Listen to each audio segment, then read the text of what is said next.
ನಾಳೆ ಬರುವ ದಿನ ಸಾಮಾನ್ಯ ದಿನ ಅಲ್ಲ. ಇದು ನಿಮ್ಮ ಜೀವನವನ್ನು ಬದಲಾಯಿಸಬಲ್ಲ ದಿವ್ಯ ದಿನ. ನಿಮ್ಮ ಮನಸ್ಸಿನಲ್ಲಿರುವ ಇಷ್ಟಗಳು, ನೀವು ಕೇಳದೆ ಉಳಿಸಿಕೊಂಡ ಆಸೆಗಳು, ನಿಮ್ಮ ಕಷ್ಟಗಳಿಗೆ ಅಂತ್ಯ ಕೊಡಬಲ್ಲ ಅದ್ಭುತ ಶಕ್ತಿ ಇರುವ ದಿನ. ಅದುವೇ ಕಾಮದ ಏಕಾದಶಿ. ಈ ವಿಡಿಯೋ ನಿಮ್ಮ ಕಣ್ಣಿಗೆ ಬಿದ್ದಿದೆ ಅಂದ್ರೆ ನೀವು ನಿಜವಾಗಿಯೂ ಭಾಗ್ಯಶಾಲಿಗಳು. ಮೊದಲು ವಿಡಿಯೋಗೆ ಒಂದು ಲೈಕ್ ಕೊಡಿ, ಓಂ ನಮೋ ನಾರಾಯಣಾಯ ಎಂದು ಕಮೆಂಟ್ ಮಾಡಿ ಮತ್ತು ನಮ್ಮ ಚಾನೆಲ್ ಅನ್ನು ಸಬ್ಸ್ಕ್ರೈಬ್ ಮಾಡಿಕೊಳ್ಳಿ. ನಾಳೆ ಮಾರ್ಚ್ 29 ಭಾನುವಾರ, ಅತಿ ಶಕ್ತಿಯುತವಾದ ಕಾಮದ ಏಕಾದಶಿ ಬಂದಿದೆ. ಶ್ರೀ ಪರಾಭವ ನಾಮ ಸಂವತ್ಸರದಲ್ಲಿ ಯುಗಾದಿಯ ನಂತರ ಇದೇ ಮೊಟ್ಟ ಮೊದಲ ಏಕಾದಶಿ. ಕಾಮದ ಏಕಾದಶಿ ಅಂದರೆ ಕೋರಿಕೆಗಳು ಈಡೇರುವ ದಿನ ಎಂದು ಅರ್ಥ. ಏಕಾದಶಿ ದಿನ ಯಾರು ಮಹಾವಿಷ್ಣುವನ್ನು ಪೂಜಿಸುತ್ತಾರೋ ಅಂತವರ ಪಾಪಗಳೆಲ್ಲ ಕೂಡಲೇ ನಿವಾರಣೆಯಾಗಿ ನಿಮ್ಮ ಕೋರಿಕೆಗಳೆಲ್ಲ ತಕ್ಷಣವೇ ಈಡೇರುತ್ತದೆ. ಅಂತಹ ಶಕ್ತಿ ಈ ಕಾಮದ ಏಕಾದಶಿಗೆ ಮಾತ್ರ ಇದೆ. ಈ ವಿಡಿಯೋ ನಿಮ್ಮ ಕಣ್ಣಿಗೆ ಬಿದ್ದಿದೆ ಅಂದರೆ ನೀವು ತುಂಬಾ ಅದೃಷ್ಟವಂತರು ಅನ್ನಬಹುದು. ಹಾಗಾಗಿ ಏಕಾದಶಿ ಪೂಜಾ ವಿಧಾನ, ನೀವು ಪಾಟಿಸಬೇಕಾದ ನಿಯಮಗಳ ಬಗ್ಗೆ ಈ ವಿಡಿಯೋದಲ್ಲಿ ಪೂರ್ತಿಯಾಗಿ ತಿಳಿದುಕೊಳ್ಳೋಣ. ನಾಳೆ ಶ್ರೀ ಮಹಾವಿಷ್ಣುವನ್ನು ಪೂಜಿಸಿದರೆ ಕೋಟಿ ಜನ್ಮಗಳ ಪುಣ್ಯಫಲ ಲಭಿಸುತ್ತದೆ. ಅದೇ ರೀತಿ ಬೇಡಿದ ಕೋರಿಕೆಗಳೆಲ್ಲ ಈಡೇರುತ್ತದೆ. ಹಾಗಾಗಿ ಈ ಭಾನುವಾರದಂದು ಮಹಿಳೆಯರು ಬೆಳಗಿನ ಜಾವವೇ ಎದ್ದು ದೀಪಾರಾಧನೆ ಮಾಡಬೇಕು. ಏಕಾದಶಿ ದಿನದಂದು ಬೆಳಿಗ್ಗೆ ಸ್ನಾನ ಮಾಡುವಾಗ ನೀರಿನಲ್ಲಿ ಚಿಟಿಕೆ ಅರಿಶಿಣ ಬೆರೆಸಿ ಸ್ನಾನ ಮಾಡಿ. ನಿಮ್ಮ ಜಾತಕದಲ್ಲಿ ಅದೃಷ್ಟ ಬೆಳೆಯುತ್ತದೆ. ಅದೇ ರೀತಿ ಶನಿ ದೋಷಗಳಿಂದ ಬಳಲುವವರು ನೀರಿನಲ್ಲಿ ಕಪ್ಪು ಎಳ್ಳು ಬೆರೆಸಿ ಸ್ನಾನ ಮಾಡಿ. ಏಕಾದಶಿ ದಿನದಂದು ಪ್ರತಿಯೊಬ್ಬರೂ ಕೂಡ ತಲೆ ಸ್ನಾನ ಮಾಡಲೇಬೇಕು. ಹಾಗೆ ಏಕಾದಶಿ ದಿನದಂದು ತಪ್ಪದೆ ಅರಿಶಿಣ ಬಣ್ಣದ ಬಟ್ಟೆಗಳನ್ನು ಉಟ್ಟುಕೊಳ್ಳಬೇಕು. ಆ ಮೂಲಕ ನಿಮ್ಮ ಜಾತಕದಲ್ಲಿ ಗುರುಬಲ ಬೆಳೆದು ನಿಮ್ಮ ಆರ್ಥಿಕ ಸಮಸ್ಯೆಗಳೆಲ್ಲ ನಿವಾರಣೆಯಾಗುತ್ತದೆ. ಮನೆ ಹೊಸ್ತಿಲನ್ನು ಸಾಕ್ಷಾತ್ ಲಕ್ಷ್ಮಿ ಸ್ವರೂಪ ಎಂದು ಭಾವಿಸುತ್ತೇವೆ. ಏಕಾದಶಿ ದಿನದಂದು ಹೊಸಲಿಗೆ ಅರಿಶಿಣ ಹಚ್ಚಿ ಕುಂಕುಮದಿಂದ ಬೊಟ್ಟುಗಳನ್ನು ಇಟ್ಟರೆ ನಿಮ್ಮ ಮನೆಯೊಳಗೆ ಮಹಾಲಕ್ಷ್ಮಿ ಪ್ರವೇಶಿಸುತ್ತಾಳೆ. ನಿಮ್ಮ ಮನೆಯಲ್ಲಿರುವ ನೆಗೆಟಿವ್ ಎನರ್ಜಿ ಎಲ್ಲ ಕೂಡ ಹೊರಟು ಹೋಗುತ್ತದೆ. ಏಕಾದಶಿ ದಿನದಂದು ಮನೆ ಹೊಸಲಿಗೆ ಅರಿಶಿಣ ಹಚ್ಚಿದರೆ ಗೃಹಿಣಿಯರಿಗೆ ದೀರ್ಘ ಸುಮಂಗಲಿ ಯೋಗ ಪ್ರಾಪ್ತಿಯಾಗುತ್ತದೆ. ಮನೆ ಮುಂದೆ ರಂಗೋಲಿ ಹಾಕಿ, ದೇವರ ಕೋಣೆಯಲ್ಲೂ ಕೂಡ ಒಂದು ಚಿಕ್ಕ ರಂಗೋಲಿ ಹಾಕಿ ದೀಪಾರಾಧನೆ ಮಾಡಬೇಕು. ಏಕಾದಶಿ ದಿನದಂದು ನೀವೇನು ಮಾಡಿದರೂ ಮಾಡದಿದ್ದರೂ ತುಳಸಿ ಎಲೆಗಳಿಂದ ಮಹಾವಿಷ್ಣುವನ್ನು ಪೂಜಿಸಿದರೆ ಸಾಕು. ನಿಮ್ಮ ಕಷ್ಟಗಳೆಲ್ಲ ಕೂಡಲೇ ಹೊರಟು ಹೋಗಿ ಮಹಾವಿಷ್ಣು ಅನುಗ್ರಹ ಸಂಪೂರ್ಣವಾಗಿ ಸಿಗುತ್ತದೆ. ಹಾಗಾಗಿ ಏಕಾದಶಿ ಪೂಜೆಗಾಗಿ ತಪ್ಪದೆ ತುಳಸಿ ಎಲೆಗಳನ್ನು ತಂದಿಟ್ಟುಕೊಳ್ಳಿ. ಮಹಾವಿಷ್ಣುವಿಗೆ 2 ತುಳಸಿ ಎಲೆಗಳು ಸಮರ್ಪಿಸಿದರೂ ಸಾಕು. ನಿಮ್ಮ ಪೂಜೆಗೆ ದುಪ್ಪಟ್ಟು ಪುಣ್ಯಫಲ ಲಭಿಸುತ್ತದೆ. ಅರಿಶಿಣ ಬಣ್ಣದ ಹೂವುಗಳಿಂದ ಮಹಾವಿಷ್ಣುವನ್ನು ಸುಂದರವಾಗಿ ಅಲಂಕರಿಸಿ 2 ಹಿಟ್ಟು ದೀಪಗಳನ್ನು ಹಚ್ಚಬೇಕು. ಅಕ್ಕಿ ಹಿಟ್ಟು ಅಥವಾ ಗೋಧಿ ಹಿಟ್ಟಿನಿಂದ 2 ದೀಪಗಳು ತಯಾರಿಸಿ ಹಸು ತುಪ್ಪ ಬಳಸಿ ದೀಪಾರಾಧನೆ ಮಾಡಬೇಕು. ಈ ಕಾಮದ ಏಕಾದಶಿ ದಿನದಂದು ನಿಮ್ಮ ದೇವರ ಮನೆಯಲ್ಲಿ ಹಿಟ್ಟು ದೀಪಗಳು ಬೆಳಗಿಸಿ ಮಹಾವಿಷ್ಣುವನ್ನು ಪೂಜಿಸಿದರೆ ನಿಮ್ಮ ಪೂಜೆಗೆ ಸಂಪೂರ್ಣ ಪುಣ್ಯಫಲ ಪ್ರಾಪ್ತಿಯಾಗುತ್ತದೆ. ಹಾಗೆ ನಿಮ್ಮ ದೇವರ ಮನೆಯಲ್ಲಿ ಸ್ವಲ್ಪ ಅಕ್ಷತೆ ಕಾಳು ಇಟ್ಟುಕೊಳ್ಳಿ. ಹಾಗೆ ಒಂದು ಚಿಕ್ಕ ತಾಮ್ರದ ಚೊಂಬಿನಲ್ಲಿ ನೀರು ತುಂಬಿಸಿ ಅದರಲ್ಲಿ 2 ತುಳಸಿ ಎಲೆಗಳನ್ನು ಹಾಕಿ ನಿಮ್ಮ ದೇವರ ಮನೆಯಲ್ಲಿ ಇಟ್ಟುಬಿಡಿ. ಇನ್ನು ಮಹಾವಿಷ್ಣುವಿಗೆ ಬಾಳೆಹಣ್ಣು ಮತ್ತು ಬೆಲ್ಲದ ತುಂಡನ್ನು ನೈವೇದ್ಯವಾಗಿ ಸಮರ್ಪಿಸಿ. ಈ ರೀತಿ ಪೂಜಿಸುತ್ತಾ ಮಹಾವಿಷ್ಣು ಫೋಟೋ ಅಥವಾ ವಿಗ್ರಹದ ಮುಂದೆ ತುಳಸಿ ಎಲೆಗಳನ್ನು ಭಕ್ತಿಯಿಂದ ಇಡುತ್ತಾ ಓಂ ನಮೋ ಭಗವತೆ ವಾಸುದೇವಾಯ ಎಂಬ ಮಂತ್ರವನ್ನು 21 ಸಲ ಅಥವಾ 108 ಸಲ ಜಪ ಮಾಡಿ. ಇನ್ನು ಕೊನೆಯದಾಗಿ ಮಹಾವಿಷ್ಣುವಿಗೆ ಕರ್ಪೂರದಿಂದ ಆರತಿ ಕೊಟ್ಟು ಏಕಾದಶಿ ವ್ರತಕಥೆಯನ್ನು ಓದಿ ನಿಮ್ಮ ಪೂಜೆಯನ್ನು ಮುಗಿಸಿ. ಒಂದು ವೇಳೆ ಏಕಾದಶಿ ವ್ರತಕಥೆ ನಿಮ್ಮ ಮನೆಯಲ್ಲಿ ಇರದಿದ್ದರೆ ನಾಳೆ ಬೆಳಿಗ್ಗೆ 7 ಗಂಟೆಗೆ ನಮ್ಮ ಚಾನೆಲ್ ಏಕಾದಶಿ ವ್ರತಕಥೆ ಅಪ್ಲೋಡ್ ಮಾಡ್ತೀನಿ. ಅದನ್ನು ಕೇಳಿ ಕೂಡ ನಿಮ್ಮ ಪೂಜೆ ಮುಗಿಸಬಹುದು. ದೇವರಿಗೆ ನಮಸ್ಕಾರ ಮಾಡಿಕೊಂಡು ತಲೆಯ ಮೇಲೆ ಸ್ವಲ್ಪ ಅಕ್ಷತೆ ಕಾಳು ಹಾಕಿಕೊಂಡು 3 ಸಲ ಪ್ರದಕ್ಷಿಣೆ ಮಾಡಿ ಪೂಜೆಯ ಕೊನೆಯಲ್ಲಿ ತೆಂಗಿನಕಾಯಿ ಹೊಡೆದು ಪೂಜೆ ಮುಗಿಸಿ. ಈ ರೀತಿ ತುಂಬಾ ಸುಲಭವಾಗಿ ಏಕಾದಶಿ ಪೂಜೆ ಮಾಡಬಹುದು. ಇನ್ನು ನಿಮ್ಮ ಜೀವನದಲ್ಲಿ ಕಷ್ಟಗಳು ಇರುವುದಿಲ್ಲ. ನೀವು ಮುಟ್ಟಿದ್ದೆಲ್ಲ ಚಿನ್ನವಾಗುತ್ತದೆ. ಆದರೆ ಈ ದಿನದಂದು ತಪ್ಪದೆ ಮಹಿಳೆಯರು ಉಪವಾಸ ಇರಬೇಕು. ಮನೆಯಲ್ಲಿ ಎಲ್ಲರೂ ಕೂಡ ಉಪವಾಸ ಇದ್ದರೆ ಇನ್ನೂ ಒಳ್ಳೆಯದು.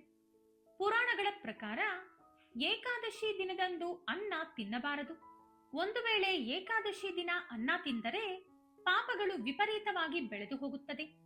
ಹಾಗಾಗಿ ಏಕಾದಶಿ ದಿನ ಮಾಡುವ ಉಪವಾಸಕ್ಕೆ ಅಖಂಡ ಐಶ್ವರ್ಯ ಪ್ರಾಪ್ತಿಯಾಗುತ್ತದೆ. ಆದರೆ ಉಪವಾಸ ಇರಲು ಆಗದವರು ಈರುಳ್ಳಿ, ಬೆಳ್ಳುಳ್ಳಿ, ಅಕ್ಕಿ ಮತ್ತು ಗೋಧಿ ಬಳಸದೆ ಯಾವುದಾದರೂ ಆಹಾರ ತಯಾರಿಸಿಕೊಂಡು ತಿನ್ನಬಹುದು. ನಿಮ್ಮ ಕುಟುಂಬಕ್ಕೆ ಧನಪ್ರಾಪ್ತಿ ಆಗಬೇಕು ಅಂದರೆ ಏಕಾದಶಿ ದಿನದಂದು ಒಂದು ಕೆಂಪು ಬಟ್ಟೆಯಲ್ಲಿ ಪಚ್ಚ ಕರ್ಪೂರ ಗಂಟು ಕಟ್ಟಿ ನಿಮ್ಮ ಮನೆ ಬಾಗಿಲಿಗೆ ಕಟ್ಟಿಬಿಡಿ. ನಿಮ್ಮ ಮನೆಗೆ ಧನಾಕರ್ಷಣೆ ಬೆಳೆದು ನಿಮ್ಮ ಮನೆಯಲ್ಲಿ ಸಂಪತ್ತು ಅಭಿವೃದ್ಧಿಯಾಗುತ್ತದೆ.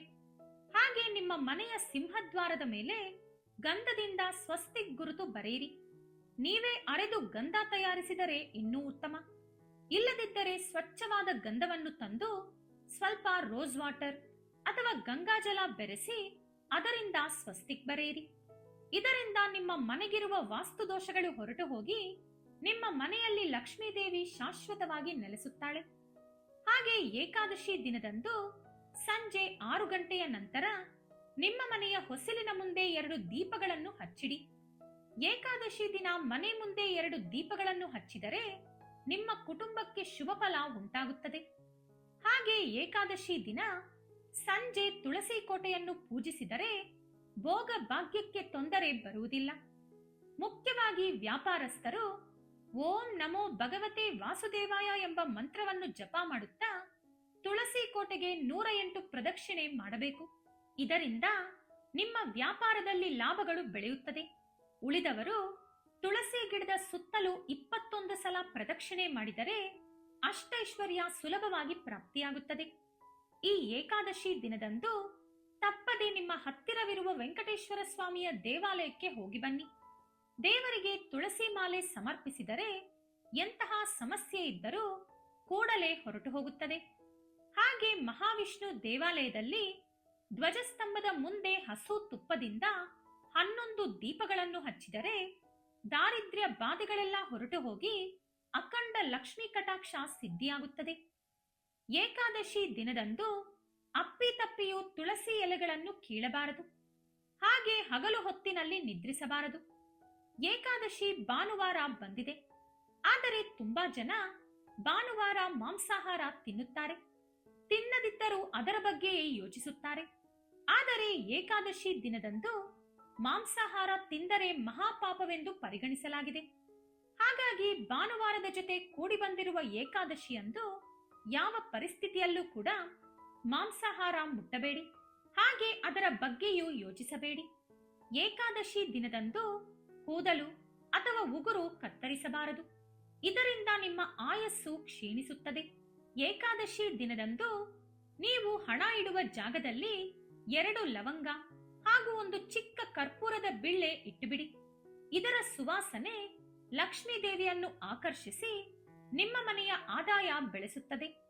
ಹಾಗೆ ನಾಳೆ ನಿಮ್ಮ ಬೀರೋ ಲಾಕರ್ ಒಳಗಡೆ ಕೆಂಪು ಬಟ್ಟೆಯನ್ನು ಹರಡಿ ಅದರ ಮೇಲೆ ಹಣ ಮತ್ತು ಆಭರಣ ಇಟ್ಟುಕೊಳ್ಳಿ. ಈ ರೀತಿ ಮಾಡಿದರೆ ನಿಮ್ಮ ಮನೆಯಲ್ಲಿ ಅನಗತ್ಯ ಖರ್ಚುಗಳು ಕಡಿಮೆಯಾಗಿ ನಿಮ್ಮ ಆದಾಯ ಸ್ಥಿರವಾಗಿ ಬೆಳೆಯುತ್ತದೆ. ಹಾಗೆ ಏಕಾದಶಿ ದಿನದಂದು ಅಕ್ಕಿ ಕೊಂಡುಕೊಳ್ಳಬಾರದು. ಕಪ್ಪು ವಸ್ತುಗಳು ಕೊಂಡುಕೊಳ್ಳಬಾರದು. ಮುಖ್ಯವಾಗಿ ಕತ್ತಿ, ಕತ್ತರಿ, ಸೂಜಿ ಮುಂತಾದ ಚೂಪಾದ ವಸ್ತುಗಳು ಕೊಂಡುಕೊಳ್ಳಬಾರದು. ಹಾಗೆ ಬಳಸಲೂಬಾರದು. ಇದರಿಂದ ನಿಮ್ಮ ಮನೆಯಲ್ಲಿ ಗಲಾಟೆಗಳು ಹೆಚ್ಚಾಗುತ್ತವೆ. ನೀವು ತರಕಾರಿ ಕತ್ತರಿಸಬೇಕು ಅಂದರೂ ಕೂಡ ಹಿಂದಿನ ದಿನವೇ ಕತ್ತರಿಸಿ ಇಟ್ಟುಕೊಳ್ಳಿ. ಆದರೆ ಈ ಕಾಮದ ಏಕಾದಶಿ ದಿನದಂದು ಅರಿಶಿನ ಕೊಂಡುಕೊಂಡರೆ ತುಂಬಾ ಒಳ್ಳೆಯದು. ಇದರಿಂದ ನಿಮ್ಮ ಮನೆಯ ಆರ್ಥಿಕ ಪರಿಸ್ಥಿತಿ ಚುರುಕಾಗುತ್ತದೆ. ಅರಳಿ ಮರದಲ್ಲಿ ತ್ರಿಮೂರ್ತಿಗಳು ವಾಸವಿರುತ್ತಾರೆ. ಹಾಗಾಗಿ ನಾಳೆ ಅರಳಿ ಮರಕ್ಕೆ ಸ್ವಲ್ಪ ನೀರು ಹಾಕಿ ಪ್ರದಕ್ಷಿಣೆ ಮಾಡಿದರೆ ಪಿತೃದೋಷಗಳು ನಿವಾರಣೆಗೊಂಡು ಕೆಲ ತಲೆಮಾರುಗಳವರೆಗೂ ಕರಗದ ಐಶ್ವರ್ಯ ಪ್ರಾಪ್ತಿಯಾಗುತ್ತದೆ. ಮುಖ್ಯವಾಗಿ ಈ ಏಕಾದಶಿ ದಿನದಂದು ಅರಳಿ ಮರಕ್ಕೆ 7 ಪ್ರದಕ್ಷಿಣೆ ಮಾಡಿದರೆ ನಿಮ್ಮ ಮನಸ್ಸಿನಲ್ಲಿರುವ ಕೋರಿಕೆಗಳು ಖಂಡಿತ ಈಡೇರುತ್ತವೆ. ಇನ್ನು ಗಂಡ ಹೆಂಡತಿ ಮಧ್ಯೆ ಗಲಾಟೆಗಳು ಇದ್ದರೆ ಅರಳಿ ಮರಕ್ಕೆ ಅರಿಶಿನ ದಾರವನ್ನು 7 ಸಲ ಸುತ್ತಬೇಕು. ಇದರಿಂದ ಗಂಡ ಹೆಂಡತಿ ಮಧ್ಯೆ ಗಲಾಟೆಗಳು ಕಡಿಮೆಯಾಗಿ ಅನ್ಯೋನ್ಯತೆ ಬೆಳೆಯುತ್ತದೆ. ಹಾಗೆ ಒಂದು ಅರಳಿ ಮರದ ಎಲೆ ತಂದುಕೊಂಡು ಅದರ ಮೇಲೆ ಗಂಧದಿಂದ ಶ್ರೀ ಎಂದು ಬರೆದು ನಿಮ್ಮ ಪರ್ಸ್ ಒಳಗೆ ಇಟ್ಟುಕೊಳ್ಳಿ. ಹೀಗೆ ಮಾಡಿದರೆ ಅನಗತ್ಯ ಖರ್ಚುಗಳು ಕಡಿಮೆಯಾಗಿ ನಿಮ್ಮ ಹಣ ದುಪ್ಪಟ್ಟು ಬೆಳೆಯುತ್ತದೆ.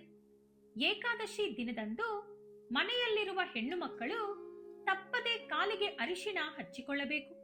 ಹಾಗೆ ಈ ಕಾಮದ ಏಕಾದಶಿ ದಿನದಂದು ಗೋಮಾತೆಗೆ ಬಾಳೆಹಣ್ಣು ತಿನ್ನಿಸಿ ನಮಸ್ಕಾರ ಮಾಡಿಕೊಂಡರೆ 33 ಕೋಟಿ ದೇವತೆಗಳ ಅನುಗ್ರಹ ಸುಲಭವಾಗಿ ಪಡೆದುಕೊಳ್ಳಬಹುದು. ಎಲ್ಲದಕ್ಕಿಂತಲೂ ಮುಖ್ಯವಾಗಿ ಇದುವರೆಗೂ ನಿಮ್ಮ ಮನೆಯಲ್ಲಿ ಆಮೆ ವಿಗ್ರಹ ಇಲ್ಲದಿದ್ದರೆ ಈ ಕಾಮದ ಏಕಾದಶಿ ದಿನದಂದು ಮಹಾವಿಷ್ಣುವಿನ ಸ್ವರೂಪವಾದ ಆಮೆ ವಿಗ್ರಹವನ್ನು ತಂದುಕೊಂಡು ನಿಮ್ಮ ಮನೆಯ ದೇವರ ಮನೆಯೊಳಗೆ ಉತ್ತರ ಮುಖವಾಗಿ ಇಟ್ಟುಕೊಳ್ಳಿ. ನಿಮ್ಮ ಕುಟುಂಬದ ಮೇಲೆ ಮಹಾವಿಷ್ಣು ಅನುಗ್ರಹ ಸಂಪೂರ್ಣವಾಗಿ ಇರುತ್ತದೆ. ಹಾಗೆ ಏಕಾದಶಿ ದಿನದಂದು ವಿಷ್ಣು ಸಹಸ್ರನಾಮ ಓದಿದರೆ 1000 ಅಶ್ವಮೇಧ ಯಾಗ ಮಾಡಿದಷ್ಟು ಪುಣ್ಯ ಬರುತ್ತದೆ. ವಿಶೇಷವಾಗಿ ಈ ಏಕಾದಶಿ ದಿನದಂದು ಮದುವೆಯಾದ ಹೆಣ್ಣು ಮಕ್ಕಳು ದೇವಾಲಯಕ್ಕೆ ಹೋಗಿ ಅರ್ಚಕರಿಗೆ ದಕ್ಷಿಣೆ ತಾಂಬೂಲ ಕೊಟ್ಟು ಅದರಲ್ಲಿ ಸ್ವಲ್ಪ ಅರಿಶಿನ ಕೊಂಬುಗಳನ್ನು ಕೂಡ ಇಟ್ಟು ದಾನ ಮಾಡಿ. ಇದರ ಮೂಲಕ ನಿಮ್ಮ ಗಂಡನ ಆಯಸ್ಸು ಬೆಳೆಯುತ್ತದೆ. ಸಂತಾನಕ್ಕಾಗಿ ಕಾಯುತ್ತಿರುವ ದಂಪತಿಗಳು ಏಕಾದಶಿ ದಿನದಂದು ವಿಷ್ಣು ದೇವಾಲಯದಲ್ಲಿ ಇರುವ ಭಕ್ತರಿಗೆ ಬಾಳೆಹಣ್ಣುಗಳನ್ನು ಹಂಚಿ. ಖಂಡಿತವಾಗಿ ನಿಮಗೆ ಸಂತಾನ ಯೋಗ ಪ್ರಾಪ್ತಿಯಾಗುತ್ತದೆ. ಏಕಾದಶಿ ದಿನದಂದು ಸಾಲ ಕೇಳಬಾರದು, ಹಾಗೆ ಯಾರಿಗೂ ಸಾಲ ಕೊಡಬಾರದು. ಮುಖ್ಯವಾಗಿ ಈ ದಿನದಂದು ಮಾಡುವ ದಾನಗಳಿಗೆ ಕೋಟಿ ಜನ್ಮಗಳ ಪುಣ್ಯಫಲ ಬರುತ್ತದೆ.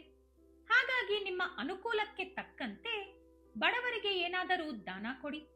ಈ ರೀತಿ ಕಾಮದ ಏಕಾದಶಿ ದಿನದಂದು ಮಹಾವಿಷ್ಣುವನ್ನು ಪೂಜಿಸಿ ಚಿಕ್ಕ ಪುಟ್ಟ ನಿಯಮಗಳನ್ನು ಅನುಸರಿಸಿದರೆ ಐಶ್ವರ್ಯ ಪ್ರಾಪ್ತಿಯಾಗುತ್ತದೆ.